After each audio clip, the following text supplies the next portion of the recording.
요한계시록 성경 강의 42번째 시간입니다. 계시록 21장 9절부터 보겠습니다. 또 마지막 일곱 재앙을 가득 담은 일곱 호리병을 가진 일곱 천사 가운데 하나가 내게 와서 나와 대화하며 말하기를 이르오라 내가 너에게 신부인 어린 양의 아내를 보여주리라 하고 그가 영 안에서 나를 이끌어 크고 높은 산으로 가서 그 큰 도성 거룩한 예루살렘이 하나님께로부터 하늘에서 내려가는 것을 내게 보여주니 계시록 21장 9절로 10절. 이 9절과 같은 본문은 상징적인 장치가 쓰였다고 볼 수가 있습니다. 하지만 그 상징은 어렵거나 난감한 것이 아니며 도성의 개념을 조금 더 인격화시켜서 인물화시켜서 볼 수 있다면 이해 가능한 것입니다. 일찍이 인류 최초의 도성은 하나님과 분리되는, 즉 하나님과 담을 쌓는다는 수단으로 지어졌던 것을 알 수가 있는데 그 내력을 잠깐 보겠습니다. 카인이 그의 아내를 알았더니 그녀가 임신하여 에녹을 낳은지라. 카인이 성읍을 세우고 그 성읍의 이름을 자기 아들의 이름을 따라 에녹이라 하였더라. 카인이 아벨을 살인하는 죄를 짓고 추방당했죠. 그래서 그는 에덴의 동쪽 노 땅에 거하면서 에녹이라는 성을 쌓았습니다. 그리고 그 도성은 장차 인간이 하나님과 분리되는 여러 도성들의 모형이 된 것입니다. 즉 소돔이나 고모라, 폼페이, 바티칸, 또 큰 성 바빌론과 같은 죄악의 도성들에 있어서 모형적인 원조가 되는 성이었던 것입니다.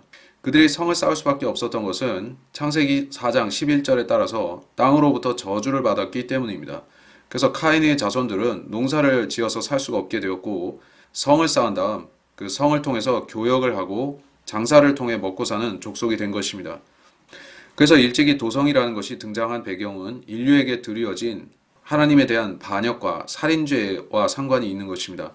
그러함에도 계시록 본문에서 어린 양의 도성이 등장하는 이유는 카인이 쌓았던 그 도성을 대체하는 하나님의 도성이 등장한다. 그리고 인류의 죄로 인한 상처를 치유하는 도성이 바로 하나님의 도성인 새 예루살렘이다 하는 것입니다. 예수님께서는 유기체인 성도들과 혼인 언약을 맺으시는 것이고 물론 물리적인 한 도성과 혼인하시는 것은 아닙니다. 성도들이 거할 이 새 예루살렘이라는 도성은 그들의 영원한 거처가 될 것이고 그곳에 그리스도의 몸된 자들이 거할 것이기 때문에 이곳이 예수 그리스도의 신부라 불릴 수가 있는 것입니다. 대환란의 최종적인 일곱 재앙, 일곱 호리병 재앙을 담당하는 천사 중에 하나가 이 새 예루살렘으로 요한을 인도하고 그에게 소개하고 있습니다. 그 두 사건은 1000년 이상의 격차가 있는 두 사건이죠. 하늘에서는 대환란 끝과 천년왕국의 끝이 앞뒤 연결이 되고 있는 것입니다.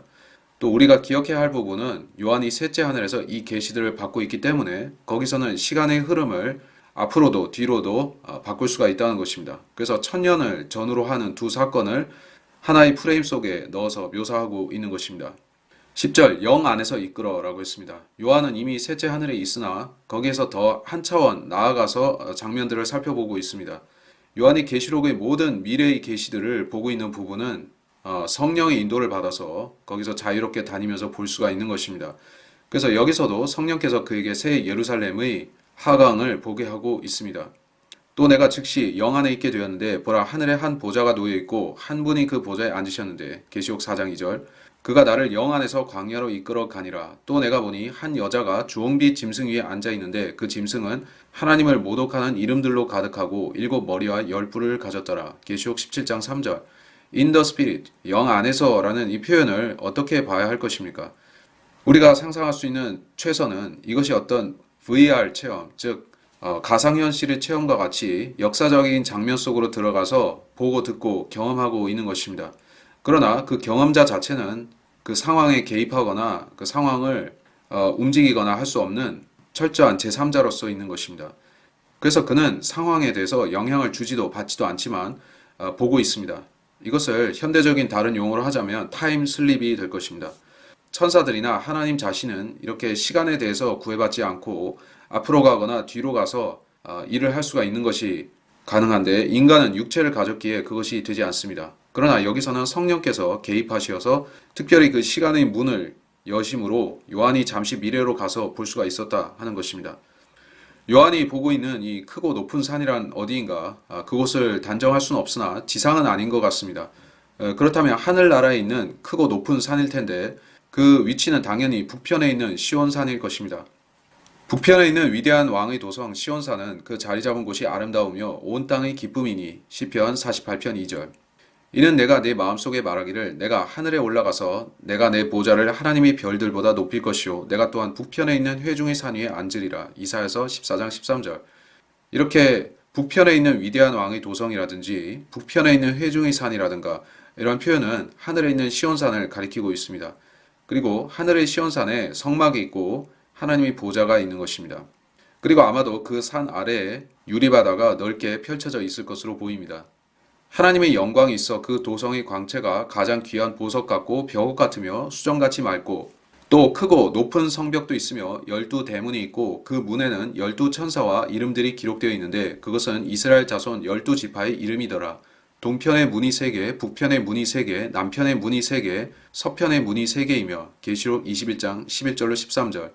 이제 이 도성에 대한 본격적인 묘사가 있습니다. 이후 16절에서 규격에 대해서 언급하고 있지만 규격을 제외한 나머지 전체적인 부분들은 자세히 묘사되어 있지 않습니다. 그래서 새 예루살렘의 디테일한 부분에 대해서는 계시록 21장 본문만을 가지고 단정하기가 힘듭니다.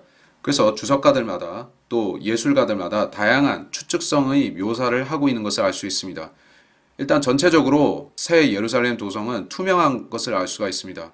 그래서 벽옥이나 수정이라는 묘사가 쓰여지고 있는데 그렇다면 이 도성은 우리가 밤하늘에 보는 달처럼 반투같이의 속성을 가지고 있는 것이 아닌가 짐작합니다. 그래서 성경에서 달은 그리스도의 신부 곧 교회를 가리키는 모형으로 쓰여지고 있는데 성경은 교회와 달을 모형적으로 연결짓고 있다는 말입니다. 아침처럼 비추고 달처럼 고우며 해처럼 맑고 깃발들을 든 군대처럼 위엄이 있는 여자는 누구인가? 솔로몬의 노래 6장 10절. 이 여자는 교회를 가리키는데 솔로몬의 노래는 그리스도의 재림 그리고 교회와 그리스도의 혼인에 대해서 이야기하고 있는 책입니다. 그래서 여기서 달처럼 곱다 또 해처럼 맑다고 하는 여인은 신약교회 즉 새 예루살렘 도성을 가리킬 수가 있는 것입니다. 새 예루살렘은 해의 속성도 있고 달의 속성도 있다 하는 것이 여기 나오고 있습니다. 오늘날 달에 대해서 비성경적이고 비과학적으로 유포되어 있는 거짓말들 때문에 이런 부분이 가려져 있습니다. 현대적인 성경 해석가들 중에서는 대부분이 달을 태양의 반사체로 보기 때문에 교회는 그리스도의 빛을 반사하는 존재다 하는 정도의 해석밖에는 하지 못합니다. 그들이 생각하기로 달은 해의 빛을 반사하는 반사체일 뿐이므로 달 자체는 빛이 없다는 것입니다. 그러나 성경은 달이 스스로 빛을 낸다고 말씀하고 있으며 그들이 잘못 해석하고 있는 욥기의 그 한 구절도 사실은 현대 과학과 상관이 없는 것입니다. 그 날들의 환란 후에 즉시 해가 어두워지며 달이 그 빛을 내지 아니하며 별들이 하늘에서 떨어지고 또 하늘들의 권능들이 흔들릴 것이라. 마태복음 24장 29절. 또 욥기에서 이런 말씀을 합니다. 달을 쳐다보라 그것이 빛나지 않으며 정녕 별들도 그분이 보시기에는 깨끗하지 못하거늘. 욥기 25장 5절. 성경의 문학적인 특성을 이해하지 못한 관계로 사람들은 달이 빛나지 않는다 하는 것을 태양의 빛을 반사한다고 해석해 버립니다. 하지만 그 말을 한 것이 아니라 여기서는 달과 별들을 같이 병렬로 놓고 말씀하시면서 하나님이 빛에 비하면 이 자연계의 빛은 아무것도 아니다. 정결하지도 않고 참으로 빛나지도 않는다라는 말씀을 여기 한 것입니다. 그래서 결론적으로 달이 태양빛을 반사하는 존재라는 이야기는 성경적인 근거가 없습니다. 많은 천체 관찰자들이 요새 들어서 달은 반투과성을 가지고 있음을 증명하고 있습니다. 그렇다면 새 예루살렘의 속성 중에 하나인 유리처럼 투과한다는 특성도 달로 설명이 되는 것입니다. 이 도성에는 12대문이 있고 또 12천사들의 이름이 기록되어 있다라고 말씀합니다. 그리고 그 이름들은 이스라엘 12지파 족장들의 이름입니다. 우리는 12지파 족장들의 이름이 12사람인 줄 알고 있는데 그것이 여기서는 12천사들이라고 또 말씀하는 것입니다. 그렇다면 둘 중 하나가 성립 가능한데 그 지파들의 이름이 원래 12천사의 이름을 따와서 붙여졌다라고 보거나 아니면 12지파의 족장들이 나중에 천사처럼 되었다. 그렇게 봐야 할 것입니다. 어느 쪽으로 보든 성경은 거룩하게 된 성도와 천사를 엄격하게 구별하지는 않습니다. 외견상으로 성화된 성도와 천사는 잘 구별되지 않으며 천사로 알던 존재가 성도로 나타나는 경우도 있습니다. 그가 내게 말하기를 보라 그리하지 말라. 나도 선지자들인 네 형제들과 이 책의 말씀들을 지키는 자들과 같은 너희 동료종이니 하나님께 경배하라고 하니라. 계시록 22장 9절.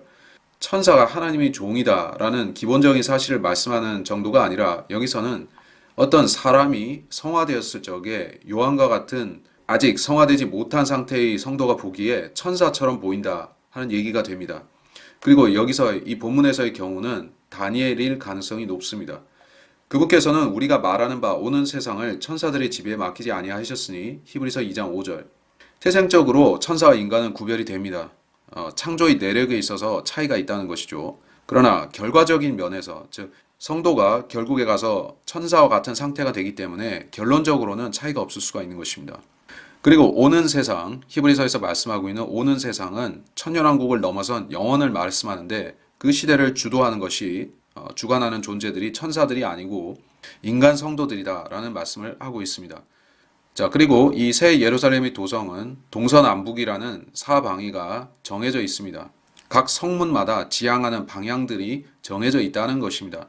그렇다면 어떤 해석가들이 잘못 이야기하는 부분, 즉 이 새 예루살렘이란 도성이 영원시대의 둥근 지구, 즉 구체 지구를 회전하고 있는 달과 같은 또 하나의 위성이라는 주장은 무색해지는 것입니다. 즉 그 사람들이 해석하기로는 달이 구체 지구를 회전하고 있는 것과 공전하고 있는 것과 마찬가지로 새 예루살렘도 자전 공전을 할 것이라는 해석을 하는 것입니다.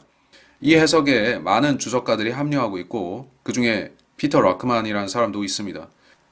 소수의 해석가들이 새 예루살렘이 땅에 앉을 것이라고 보는 편인데 일단 새 예루살렘은 평평한 새 땅을 향해서 내려오기 때문에 자전 공전해야 할 필요성은 그 자체가 전혀 없는 것입니다.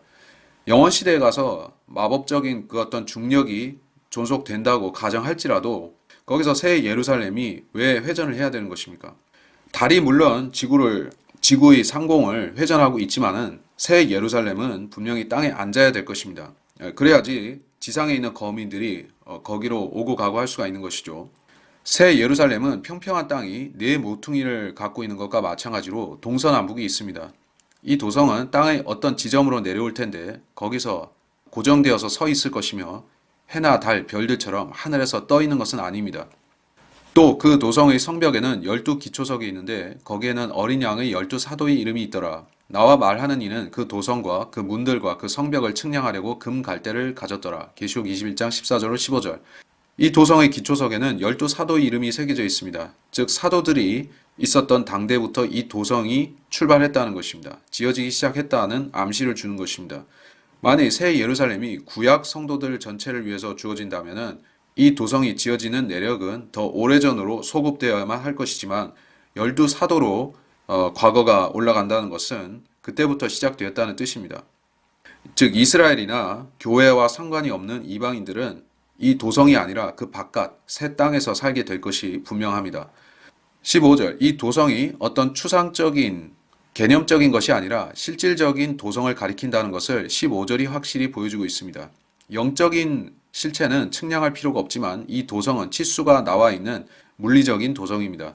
그 도성은 네모가 반듯하며 길이와 너비가 같더라. 그러므로 그가 갈대로 그 도성을 측량하니 12,000 스타디온이요 길이와 너비와 높이가 같더라.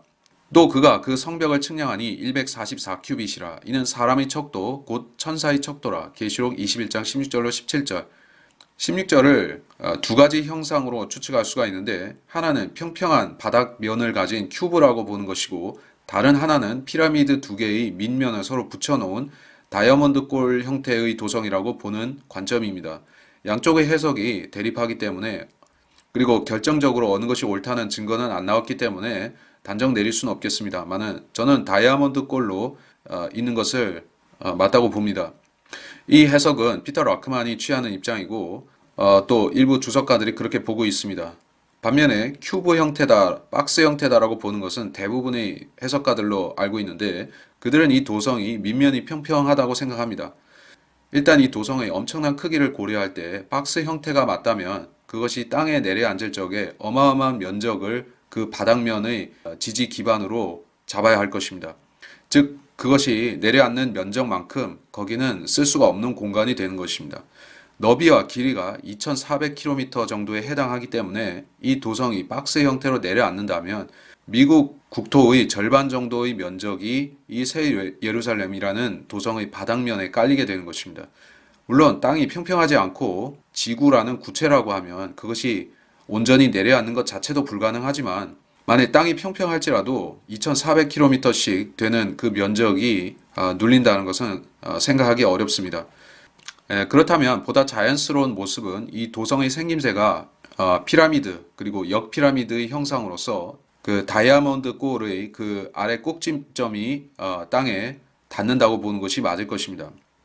그렇다면 많은 공간을 허비할 필요가 없이 도성이 땅에 직립해 있을 수가 있습니다. 성벽의 높이는 144큐빗, 즉 65m 정도 되는데 사람의 척도, 곧 천사의 척도라고 여기 언급했습니다. 도성의 전체적 크기에 비하면 성벽은 작은 편이지만 일반적인 이 세상 장벽의 높이와 비교해보면 대단히 높습니다. 만리장성의 평균 높이가 8에서 9m 정도라고 하면 이 65m라는 것은 굉장히 높은 것입니다. 영원시대에 그때 누군가 이 도성에 침입할 일은 없겠지만 이 도성의 웅장한 크기와 그 성벽의 모습은 보는 이마다 감탄하게 하고 거기에 살고 있는 자들의 그런 위험을 높여줄 것입니다. 만일 이 도성이 큐브 형태가 아니라 피라미드 두 개를 합친 형태라면 성벽은 그 중간에 띠처럼 둘러져 있는 것입니다. 누군가가 이 도성에 진입하기 위해서는 필히 거기까지 올라가서 성문으로 들어가야 됩니다. 수천 킬로미터를 상승해야 되는데 그렇다면 엘리베이터를 타든지 사다리를 올라가든지 아니면 천사들의 도움을 받아야만 될 것입니다. 평평한 지구에서 태양과 달은 지상 약 4, 5천 킬로미터 상공에 있다고 하는데 그것은 물론 확증할 수는 없는 일입니다만 그것이 맞다면 새 예루살렘의 높이도 그와 비슷할 것입니다. 즉 이 도성은 첫째 하늘의 상단까지 미칠 것이며 도성 꼭대기에서는 태양과 달을 수평으로 바라볼 수도 있을 것 같습니다. 그 성곽은 벽옥으로 지어졌고 그 도성은 순금으로 맑은 유리 같고 그 도성의 성벽의 기초석은 각양 보석으로 단장되었으며 첫째 기초석은 벽옥이요 둘째는 사파이어 셋째는 옥수 넷째는 에메랄드이며 다섯째는 홍마노 여섯째는 홍보석 일곱째는 감람석 여덟째는 녹보석 아홉째는 황옥 열째는 녹옥수 열한째는 제신스 열두째는 자수정이더라. 계시록 21장 18절로 20절. 이 도성의 전체적인 재질은 성곽이 벽옥과 같습니다. 그리고 건축 자재가 순금인데 투명한 순금입니다. 원래 순금이 유리처럼 빛을 투과할 수는 없는 것이죠. 유리는 빛을 투과하지만 순금은 그렇게 할 수 없습니다. 그래서 이렇게 말씀한 것이 뭔가 모순처럼 여겨질만 하지만 우리는 이 때가 새 하늘과 새 땅이 도래한 것을 알아야 됩니다. 그래서 그 전의 세상의 형태와 구성 요소들이 성질이 바뀌어졌을 것으로 여겨집니다. 그래서 순금이라는 물질의 속성이 바뀌어서 유리처럼 투과성을 갖게 되었을 수 있습니다. 그렇다면 이 도성은 내부적인 조명 장치들이 따로 필요 없을 수 있습니다. 도성의 중앙부에서 뻗어나오는 단일 조명으로 도성 전체가 밝혀질 수가 있는 것입니다. 그 거주민들이 살고 있는 아파트들과 맨션들과 주택들이 모두 투과성이 있는 순금이나 벽옥으로 되어 있다면 도시 중앙부에 위치해 있을 것으로 여겨지는 하나님의 보좌, 또 어린 양의 보좌에서 나오는 그 빛에서 모든 집들과 거리들이 조명될 수가 있을 것입니다. 여기에 등장하는 보석들과 그 보석의 뜻들을 다 풀이하자면 길어지겠지만 간단히 정리해서 말하겠습니다. 이것들은 모두 하나님의 영광과 연관이 된 보석들입니다. 네가 하나님의 동산 에덴에 있어 모든 귀한 돌인 홍보석과 황옥과 금강석과 녹보석과 얼룩마노와 벽옥과 사파이어와 에메랄드와 홍옥과 금으로 덮여 있었고 네 북들과 관악기들이 만들어짐이 네가 창조되던 날에 네 안에 예비되었도다. 에스겔서 28장 13절. 인류의 역사는 에덴에서 시작해서 에덴으로 돌아가는 여정이라고 지난 시간에 말씀을 드렸을 것입니다. 에덴에 그런데 보석들이 있었습니다. 그리고 다섯째 덮는 그룹이었던 사탄이 피조되었던 에덴에도 보석들이 있었습니다. 그래서 이 보석들이란 항상 하나님의 임재, 하나님의 영광과 관련이 되는 물질들인 것입니다. 새 예루살렘은 회복된 에덴이라고 볼 수가 있기 때문에 이 도성은 에덴에 있었던 그 모든 귀한 보석들과 또 사탄이 있었던 아마도 동일한 그 에덴의 보석들로 단장이 되어 있는 것입니다. 또 그 12대문은 12진주니 그 문들은 각각 한 개의 진주로 되어 있더라. 그 도성의 거리는 순금이며 투명한 유리 같더라. 계시록 21장 21절. 여기서 특이한 부분은 성문인데 성문들이 거대한 진주로 되어 있습니다. 세상에서 가장 큰 진주를 가지고도 사람이 출입할 만한 출입문을 만들 수는 없을 것입니다. 그러나 이 본문에 따르면 최소 사람 키보다 훨씬 큰 진주들이 12개의 성문을 형성하고 있는 것입니다. 여기서 진주는 교회를 가리키는 물질입니다. 또 천국은 좋은 진주를 찾는 상인과 같으니 그가 매우 값진 진주 하나를 찾아 가서 자기의 모든 소유를 팔아 그것을 샀느니라. 마태복음 13장 45절 46절. 교회를 좋은 진주에 비견하셨고 또 상인이 모든 소유를 팔아서 그 진주를 산다고 하셨는데 여기서 상인은 예수님을 가리킵니다. 진주라는 것은 성장 과정을 거쳐서 완성되어지는 그런 단계가 필요한 보석입니다. 주께서 자신의 모든 것을, 즉 여기서는 생명을 뜻하는 그 모든 것을 바쳐서 이 교회라는 진주를 사셨다는 것입니다. 그래서 어린 양의 신부인 이 도성의 정체성을 대표하는 진주가 성문을 담당하고 있는 것입니다. 21절에서 이 도성의 거리는 투명한 유리와 같은 순금이라고 또 강조하고 있습니다. 도성에는 아스팔트나 시멘트 같은 것이 깔려 있는 것이 아니라 순금이 깔려 있습니다. 물론 그 순금이 깔려 있다는 것 자체가 어마어마한 값어치를 말하는 것이기도 하고 또한 투명한 재질이기 때문에 이 도성의 최하단부에서 최상단부까지가 모두 투명하게 보여지는 것입니다. 즉 이 도성에 거주하는 모든 이들이 도성의 중앙부를 향해서 바라보면 하나님을 볼 수가 있게 되는 것입니다. 새 예루살렘의 거민들 중 누구도 하나님을 만나기 위해서 그 중앙부까지 가야 될 필요가 없이 바로 볼 수가 있는 것입니다. 즉 우리는 이 지상의 도성에서 신앙의 모임을 갖기 위해서 주일 예배에 참석하기 위해서 차를 타고 어디 간다든지 해야 되지만 새 예루살렘에 있는 사람들은 그렇게 할 것이 없이 바로 볼 수가 있는 것입니다. 각 사람이 거하는 모든 처소들이 경배드릴 수 있는 자리가 되는 것입니다. 내가 보니 성 안에는 성전이 없더라. 이는 전능하신 주 하나님과 그 어린 양이 그곳의 성전임이라. 계시록 21장 22절. 성 안에 성전이 없었다. 일반적으로 말해 성전이라는 것은 하나님께 경배를 드리기 위해 따로 구별해 놓은 장소를 가리키는 것입니다. 성별된 장소인데 그것이 구약에서는 장막 성전, 또 건물 성전을 가리키는 것이었고 유대인들이 당시 거기에 모여서 하나님께 경배드렸습니다. 그리고 신약 시대에는 성전의 개념이 그리스도인의 몸으로 바뀌어졌는데 이제는 성령께서 각 사람의 몸 안에 내주하시면서 그 사람들이 머물면서 경배드리는 모든 곳을 성전 삼으시는 것입니다. 그래서 영과 진리로 하나님을 찾고 경배드리는 모든 그리스도인들이 성전의 구실을 하는 것입니다. 그런데 이제 새 예루살렘에는 심지어 성전이 더 이상 없는 것입니다.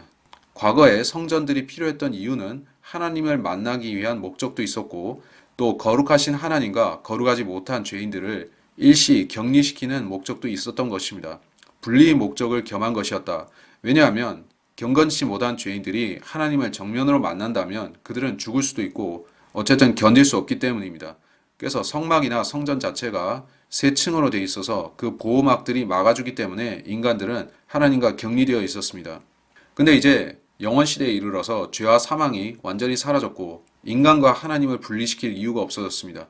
그래서 에덴 동산 시절처럼 하나님께서 자기 영광을 드러내시면서 사람 앞에 나타나시는 것입니다.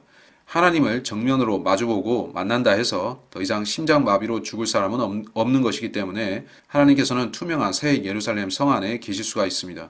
그 도성은 해나 달이 그 안에서 비칠 필요가 없으니 이는 하나님의 영광이 그곳을 비추고 어린 양이 그곳의 빛이 됨이라. 계시록 21장 23절. 여기서 약간의 논란이 있는 부분은 해와 달이 계속 있을 것인가 아니면 새 예루살렘이 그것들의 기능을 대체하고 그것들이 자리를 대체하는가 하는 부분입니다. 그런데 그 논란은 본문을 문자적으로 읽을 적에 금방 사라질 수가 있습니다. 여기서 말씀하고 있는 핵심은 이 도성에게 있어서 즉 이 도성 안에 거하는 자들에게 있어서 해와 달은 필요가 없다는 말씀입니다. 도성 안에 거하고 있는 자들은 그리스도인들입니다. 그들은 더 이상 밤이 없는 이 새 예루살렘 도성에 살고 있고 또 그들 자체도 휴식이나 수면을 취할 필요가 없는 초인들인 것입니다. 그들은 24시간 활동할 수가 있는 사람들입니다. 물론 그들이 따로 쉬거나 경배하거나 교제하고자 하면 시간을 내서 그렇게 하겠지만 그들이 잠자지 않고 쉬지 않는다 해서 몸이 지치는 것은 아닌 것입니다. 그래서 밤을 위한 광명인 달이나 별이 그들에게 필요가 없습니다. 또 해보다 밝은 빛인 예수 그리스도의 빛이 도성 내에서 비추기 때문에 햇빛이 필요가 없어지는 것입니다. 그러한 이유에서 새 예루살렘에 해와 달이 불필요해졌다 하는 것이지 새 하늘에 있어서 또 새 땅에 있어서 해와 달이 없어지는 것은 아닙니다. 태양이 더 이상 낮에 내 빛이 되지 아니할 것이요 달도 광명으로 내게 빛을 내지 아니하리니 오직 주가 내게 영원한 빛이 될 것이며 내 하나님이 내 영광이 되리라. 내 태양은 더 이상 지지 아니하며 내 달도 물러가지 아니하리니 이는 주가 너희 영원한 빛이 될 것이며 또 내 슬픔의 날들이 끝나게 될 것임이라. 이사야서 60장 19절로 20절. 해와 달이 결국 소멸될 것인가? 6일 창조 이래 변함없이 인류에게 있어서 시계의 역할을 해왔었던 그 해와 달, 그들이 임무를 마치고 사라지는 것인가? 저는 절대 아니라고 보는 편입니다. 하나님께서 이 땅에 임재하시는 날에 해와 달이 불필요해지는 자들은 새 예루살렘에 거하는 자들입니다. 그들은 이사야서 본문에서는 유대인들인 것으로 나오는데 그런 이유는 그들이 새 예루살렘으로 인해서 빛이 필요 없어지기 때문입니다. 새 예루살렘이 그들의 머리 위에 있을 것이기 때문이라고 보고 있습니다. 그러나 본문은 해와 달이 그 자체가 사라진다고 말씀하는 것은 아닙니다. 해와 달은 그 자리에 있으면서 계속 돌 것입니다. 그 천체들은 새 하늘과 새 땅의 주변부를 밝힐 것이며 그들이 광명의 역할을 할 뿐 아니라 시계와 달력의 역할을 하면서 연대를 표시할 것입니다. 영원 시대라고 해서 연대가 사라지는 것은 아니고 계속해서 시간을 표시할 것이라고 봅니다. 현명한 자들은 창공의 광명처럼 빛날 것이요 많은 사람을 의로 돌이키는 자들은 별들처럼 영원 무궁토록 빛나리라. 다니엘 12장 3절.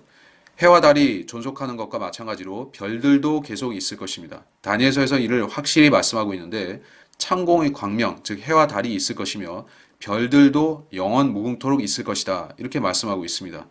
성도들이 영원 무궁토록 영광을 누리는 것과 마찬가지로 별들도 그럴 것이다 라고 여기 말씀하고 있습니다. 그리하여 구원받은 자들의 민족들이 그 도성의 빛 가운데서 걷겠으며 땅의 왕들이 그들의 영광과 존귀를 그곳으로 가져오리라. 또 그곳의 성문들을 낮에는 결코 닫지 아니하리니 이는 그곳에 밤이 없음이라. 그들의 민족들의 영광과 존귀를 그곳으로 가져오리라. 계시록 21장 24절 26절. 여기에 중요한 표현은 구원받은 자들의 민족들이라 하는 것입니다. 이 민족들은 크리스찬들이 아닙니다. 그리스도인들은 부활체를 입는 순간부터 더 이상 이 지상에서의 민족성과 정체성을 갖지 않는 것입니다. 우리는 예수 그리스도와 같은 형질로 바뀌어질 것이고 하늘의 한 백성으로 바뀔 것입니다. 근데 여기에 여전히 민족들이 등장하고 있기 때문에 이들이 누구인지를 알아야 될 것입니다. 일단 이들은 그리스도인이 아니고 적어도 천년왕국 이후에 있었던 민족들인 것입니다. 그리고 영원 시대에 가면 모든 아담의 자손들의 정체성이 그리스도인으로 합쳐지는 것은 아닙니다. 민족들은 어쨌든 계속 있을 것입니다. 그들이 아담의 자손들로서 이 땅에 살면서 나라와 성읍들을 이루면서 살 것입니다. 지금과 같은 형태는 아니겠지만 죄 없는 민족들로서 땅에 번성할 것이라는 얘기입니다. 사람들이 천국에 대해서 잘못 알고 있는 것 중에 하나가 이 천국이라는 것 자체가 그리스도인만 산다고 착각하는 것입니다. 그렇지가 않습니다. 유대인도 있고 민족들도 있는데 여기서는 민족들이 등장해서 그들이 아담과 이브가 그렇게 했던 것처럼 자손들을 낳고 계속 사는 것입니다. 부활 때에는 그들은 장가도 시집도 가지 아니하고 하늘에 있는 하나님의 천사들과 같으니라. 마태복음 22장 30절. 여기서 예수님이 부활 때 이렇게 된다라고 하신 대상은 첫째 부활에 속한 자들, 즉 구약 성도나 지금의 그리스도인들, 또 나아가서 환란 성도들도 포함이 되는 것입니다. 그들이 부활하면 더 이상 자손을 낳는 존재가 아니라 하나님의 천사들과 같이 몸이 바뀌어집니다. 그러나 이 첫째 부활에 참여하지 못한 자들, 즉 민족들은 천년왕국에 들어갈 것입니다. 그들은 거기서 아담의 육신을 갖고 계속 살 것이며 영원 시대에 들어가면 또한 그들은 계속 민족들로 있을 것입니다. 그리고 천년왕국과 영원 시대 사이에 곡과 마곡의 전쟁이 있으면서 대부분의 민족들이 멸망하지만 일부 남은 민족들이 다시 영원 시대로 들어가서 또 영원히 번성하게 되는 것입니다. 지금 여러분이 예수님을 믿고 구원받은 사람이라면 영원 시대에 들어가서 민족들의 일원이 되는 것이 아니라 그리스도인으로서 새 예루살렘의 주인으로서 거민으로서 사는 것입니다. 이 민족들의 정체성을 모르고 있다면 혹시 이것을 그리스도인으로 착각한다면 여러분은 새 하늘과 새 땅에 대한 많은 진리들을 놓치게 되는 것입니다. 새 하늘과 새 땅을 가지고 종파를 삼는 자들이 있죠. 신천지라든지 이런 자들도 그리스도인과 새 예루살렘의 관계에 대해서 전혀 모르는 것입니다. 그들은 새하늘과 새 땅이 성도들만 사는 세상이라고 생각하는데 그렇지는 않습니다. 결혼하고 자식을 낳는 민족들이 그 새 세상에 계속 존재하는 것입니다. 아담과 이브는 그들이 저주에 들어가기 전에 축복의 상태에 있을 때 자식을 낳도록 명령받았던 것입니다. 따라서 그 명령이 이어지면서 죄 없는 아담의 자손들이 이 영원 시대에 들어가서 살게 될 것입니다. 무엇이든지 더럽게 하는 것이나 가증한 일을 행하는 자나 거짓말하는 자는 결코 그곳에 들어오지 못할 것이며 다만 어린 양의 생명의 책에 기록된 자들만이라. 21장 27절. 이 8절과 대칭을 이루고 있는 내용이 21장의 끝에 있는데 이 불경건한 자들은 불과 유황이 타는 못에 참여하고 있기 때문에 새 예루살렘에 들어오지 못한다 하는 확증을 하고 있는 것입니다. 구원받지 못한 죄인들은 새 예루살렘의 축복과 은혜에 참여할 수가 없는 것입니다. 그들은 끊임없이 유황 불못에서 고통을 당할 것입니다. 여기서 어떤 잘못된 해석이 있는데 결코 들어오지 못한다 하는 부분을 성 바깥에 격리되어서 새 땅에서 살 것이다 라고 해석하는 사람들이 있습니다. 그것은 엉터리 해석이며 성에 들어오지 못한다는 말은 여기서 불못에 갔다는 뜻입니다. 본문이 강조하고 있는 것은 새 예루살렘 바깥에 불경건한 성도들이 머문다는 것이 아니라 구원받지 못한 자들이 이 도성의 영광에 참여치 못하고 불못에 있을 것이라는 말씀입니다. 생명의 책에 기록된 자만이 새 예루살렘에 들어올 수 있고 거기에 거주할 자격이 있습니다. 이 시대에 적용해 본다면 생명의 책에 기록되는 것 자체가 예수님을 구주로 믿음으로 되는 것이지 행위로 되는 게 아닙니다. 우리가 의롭게 행한다 해서 계시록 21장의 이 세상에 참여하는 자가 되는 것이 아니라 지금 예수 그리스도를 구주로 믿어야 되는 것입니다. 그래야 확실하게 이 도성의 거민이 될 수가 있고 부활의 몸을 가지고 살 수가 있는 것입니다. 이 시대에 행위로 구원받고자 하는 죄인들은 새 예루살렘에 대해서도 모릅니다. 그들은 이 도성을 중요하게 생각하지 않고 믿지도 않습니다. 그들이 혹시 새 하늘과 새 땅에 들어가게 될지라도, 즉 요행이 대환란을 통과하고 또 천년왕국 끝에 있을 곡과 마곡의 전쟁까지도 요행이 통과한다 할지라도 그들은 결국 새 예루살렘에 들어가서 살 수는 없는 것입니다. 단지 새 땅의 거민이 될 뿐입니다. 이 도성에 출입할 자격, 거할 자격은 생명의 책에 기록된 자들에게 주어질 것입니다. 지금 여러분의 생명의 책에 이름이 기록될 기회가 있고 그것은 여러분이 주 예수 그리스도를 자기 입술로 마음으로 구주로 시인할 때 되는 일입니다. 이번 시간 여기서 마치겠습니다.